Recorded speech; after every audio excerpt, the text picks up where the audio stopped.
Hello, c'est Sébastien. Dans cette vidéo, je vais vraiment faire un bilan de l'année 2020. Je vais reprendre quelques points et puis dans cette vidéo, je vais parler aussi de moi. Comment je fais mon bilan, en tout cas, comment on peut avoir des pistes de travail. Je trouve que cette année, le Père Noël, c'est vraiment une ordure. C'est vraiment une ordure.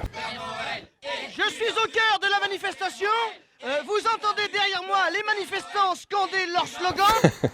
Comme tout le monde sait, cette année, ça a été une année vraiment, on peut qualifier catastrophique pour certains, bizarre pour d'autres, génial pour certains, etc. Mais ça nous a privé quand même de liberté personnelle.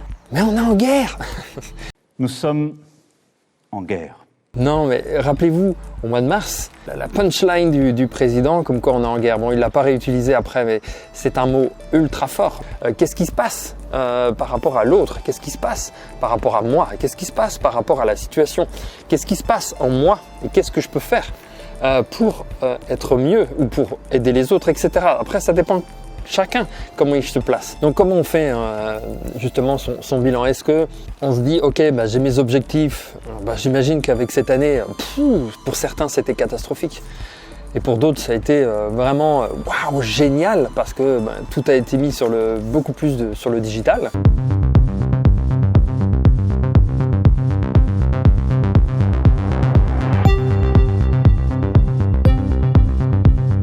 En faisant ces objectifs, ce qui est important, c'est de savoir en fait qu'est-ce qu'on a réalisé, qu'est-ce qu'on n'a pas réalisé, et pas mettre la faute sur l'autre, mais plutôt se dire ok, qu'est-ce que j'ai fait qui a marché, qu'est-ce que je peux extraire de cette réussite, et sur des choses qui n'ont pas fonctionné, qu'est-ce que je peux en retirer. Souvent vraiment dans les objectifs c'est régulièrement financier, mais il n'y a pas que le financier, c'est comment je peux être plus heureux. Est-ce que je suis plus heureux? Peut-être l'année dernière, j'avais, vous mettez une barrière de 1 à 20, vous êtes heureux jusqu'à combien?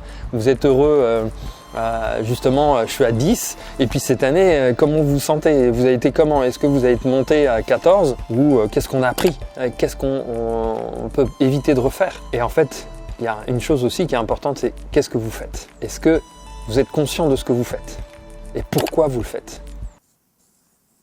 It's a bullseye. In the middle is the word why. The center ring is the word how. And the outside ring is the word what. Franchement, c'est agréable d'être là. Je vous dis, on est le 20 décembre. Il y a un soleil de ouf. Il fait pas froid, il fait bon. Il y a une chose aussi que ce que je fais en fait moi dans le bilan, et qu'est-ce que j'ai appris si je me suis formé, qu'est-ce que j'ai appris qui m'a aidé, et surtout, ça c'est un point qu'on néglige souvent, en apprenant quelque chose, qu'est-ce qui m'a freiné, qui m'a dévié, qui m'a mis sur le tapis. 40,500,000 all in. Raise all in.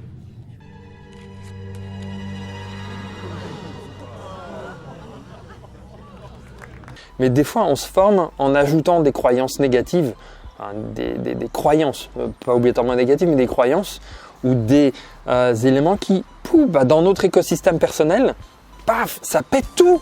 Donc qu'est-ce qu'on fait? Les leaders, tous ceux que je connais, qui réussissent, ils ne restent pas dans leur canapé à rien faire. Ils sont vraiment tout le temps dans l'action. Je cherche des hommes de bonne volonté et des femmes à qui le travail ne fait pas peur, prêts à se retrousser les manches. C'est un cliché, je sais, mais ce que je cherche, ce sont des passionnés, des guerriers qui n'ont pas peur de se retrousser les manches, des gens qui ont soif, qui ont du feu dans les tripes. Oui, il y a des coups durs. Tout le monde a des coups durs. Tout le monde.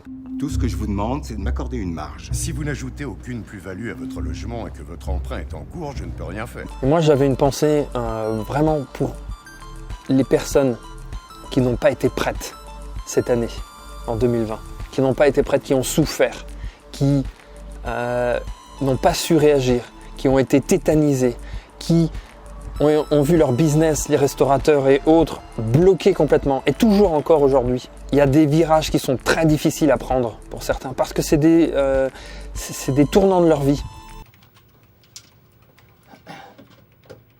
I declare bankruptcy! Je vais vous dire une chose. Moi aujourd'hui, j'ai une société que j'ai fermée il y a un petit peu plus de 2 ans, et qui m'a mis plus de 600 000 € sur le carreau. Ça m'a coûté plus de 600 000 €. Et aujourd'hui, il me reste encore 250 000 € à payer en dette. Et c'est pas facile. Et ok, même si vous faites du chiffre d'affaires, etc., c'est pas quelque chose qui se résout en claquement de doigts, parce que bon, entre les avocats et tout, tintouin, etc., mais c'est des choses humainement qui sont difficiles, qui vous freinent. C'est des boulets aux pieds. Donc moi je sais, j'ai déjà vécu par le passé des situations dans des entreprises ou même personnelles, des situations difficiles.